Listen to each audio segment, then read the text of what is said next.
Welcome back to the Meeple Marathon and our continued coverage of Merchant's Cove. Today we're going to be taking a look at the Chronomancer merchant.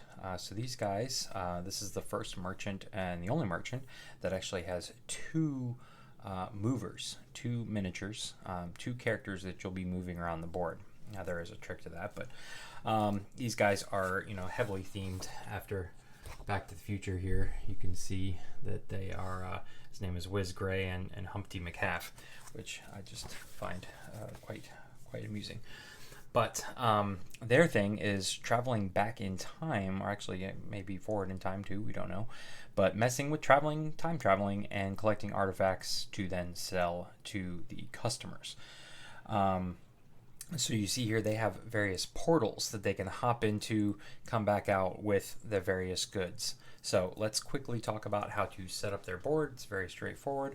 And then we will talk about their action spaces. So the first thing you're going to do is place the Chronomancer, the taller of the two miniatures, on the one with the Chronomancer's face on it. All right, and then that little halfling assistant is going to go here on the one with his face on it. You can see they have matching sides over here. We'll talk about why that is here in a second.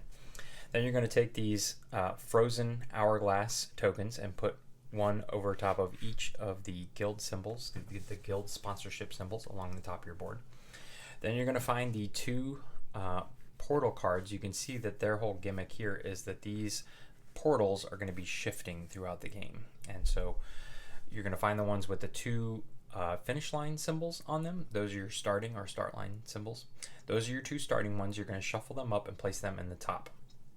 Then you're going to shuffle up the remainder, place them in, place two in at random, white side face up. And this is your starting setup of action spaces. You can see that there's a limited number of items that you could get. Like there's only a blue small or a yellow small. There's a pretty good amount of red. And a large red and a small green. So obviously if this was your setup, you're hoping that a lot of red customers come out, but that's all going to change. You're going to take the remainder of your tiles here and shuffle. You don't need to shuffle them up, but place them out along your time stream blue side face up. So these are the ones you're going to be picking from and replacing as you take certain actions in the game. And that's it. Obviously then taking your townsfolk board and your sales shelf and all of your artifacts and stuff like that, you want to make sure you have set off to the side. So let's talk about how you take your actions with the Chronomancer. The Chronomancer has more spaces. These portal spaces plus the two time machine spaces on either side actually presents 10 total spots for you to go to and take actions on, and that's actually the most out of all of the merchants. But the trick is that you can only travel around this loop here clockwise. So as you're moving along, you have to always go the top row this way and then the bottom row this way. Another rule of movement for the Chronomancer is that the Chronomancer can never pass the assistant. So if the assistant is right here, the Chronomancer is stuck because the Chronomancer and assistant can only ever sit on their particular space. So say the assistant is right here, the Chronomancer could take a turn and go right there, but again, cannot pass the assistant. And the last rule of movement is that anytime one of these guys passes through one of the rows, they have to stop at this space here, the time machine space on either side. So if they travel across this row, he has to stop there. If he travels across this row, he has to stop there. So you could literally go to this action space, but then you're going to have to stop there if that's your next movement. And the assistant cannot move off of the time machine space until the Chronomancer is also in the time machine. Think about it thematically as they're jumping through these portals, time hopping, things like that, but they both need to be in the time machine before they can actually activate the time machine, or else they're going to leave one of themselves behind. So you're actually going to be taking these two actions, the unique actions for the assistant and the Chronomancer. You're going to be taking them a lot. So let's talk about those first. For the assistant, you're actually getting to remove two of these frozen time tokens from the top, and that's exposing guild sponsorships. Now, obviously, if you have whatever you have exposed during the market phase, you're going to get guild sponsorship gold for those particular guilds.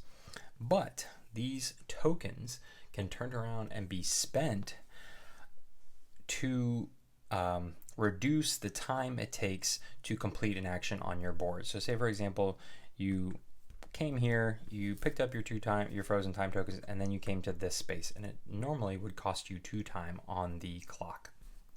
You could spend one of these, putting it back on either side. Say you want to keep your red guild faction sponsorship.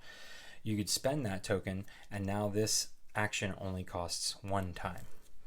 And it's important to note that all of the actions that the Chronomancer and assistant take, you look to the board to get their cost. For example, if you take the recruit action, you're going to look to the board here because this may change. There may not be an hourglass here in the future.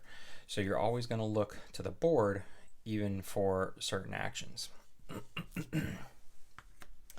So, and that's really the only one that you need to pay attention to the board to is the Recruiter Townsfolk card. So you ignore whatever setup the Townsfolk has underneath them. You just ignore that and you do this as your cost for your action. The Chronomancer, however, is the one who's going to mess with the portals. So when the Chronomancer lands on this spot, and remember, he's going to have to, because your assistant has to stop here, and then your assistant cannot move off until your Chronomancer has also entered the time machine. So the assistant is always going to be taking this action where they remove 2 of those, and the Chronomancer is always going to be taking the action where he manipulates the portals. So what you're going to do is you're going to look at the bottom here in your time stream, and you're going to choose whichever one you want. Now you can see that some of them, you're going to be adding corruption costs to it, some of them not. It really just depends. Either way, you're going to pick one. Say, for example, we want this one. You're going to slide this in from the top. All right. That's going to push the one that was up there down. And then you're going to take the one that came off and you're going to flip it over to the blue side. Now you have new portals. Your portals have just changed. So thinking about what you're pushing down, what you're leaving up on top is part of the strategy of playing with the Chronomancer, because now that the Chronomancer has done his thing, the assistant can now go and technically, if he just stopped up here to take this action, he could take it again because you've just moved those portals down into his path. Now, once you get further along in the game and you actually push off a blue tile, you still are going to flip it over to the white side. Now the white side, and it's very faint, it's not easy to tell. I wish they would have made them more obvious, but the white sides technically are the less positive side. But if, for example, you did want to be able to shuffle this particular tile back in, you could. You're just going to have to deal with it on its white side instead of its blue side. So that is the Chronomancer's specific action. Otherwise, everything is pretty straightforward, especially if you are familiar with the iconography of the game. Here you come here and you get to make a choice. Do you take a small red good, or do you go ahead and gain coins for your red guild sponsorship? You do not have to have this time token off of there in order to gain that. You just have to be here and you have to make that choice. You do not get both. The slash means one or the other. And that's pretty much it. So you can see amongst all of the portal tiles here, it covers all of the goods, large and small, covers all of your choices. But again, you can't just make whatever you want like some of the other factions. So that is where the Townsfolk board comes into play. And this one again is also very straightforward if you're familiar with the iconography. But since there's such a limited setup of what you can obtain through the portals, but you can obtain them pretty easily. You don't have to like draft ingredients and then put them into your cauldron. You don't have to draft dice and put them into your furnace. You basically just go to a spot and you say, boom, I've got that artifact.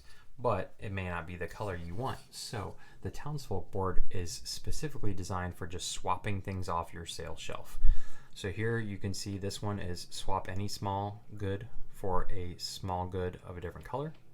This is swap any small good for a large good of the same color. And this is swap any large good for 2 small goods of the same color. So if you can get townsfolk set up into this array here, and then you run the townsfolk action, you can really manipulate what is on your sales shelf, especially once you've seen which customers are coming down. So actually getting townsfolk and being able to manipulate your shelf is one of the ways that you can be successful with the Chronomancer. Otherwise, that is pretty much it. Again, just knowing the rules for the restricted movement, and knowing the fact that you're going to be able to manipulate these tiles throughout the game, and what the townsfolk board does. Those are the key things for playing as the Chronomancer. One other note, during the market phase, again, I mentioned this earlier, whatever tokens you have revealed is the sponsorship you get. These could go back on there, so you could have red in the first round, and then you could have green in the second round. It really just depends where you have taken these off when your assistant makes his stops in the time machine. All right. That is going to cover it for the Chronomancer. If you've been enjoying this series, please consider giving these videos a thumbs up. And if you'd like to see more of the Merchant's Cove coverage in the future, please consider subscribing to the channel. Once again, thanks for watching. Have a great day.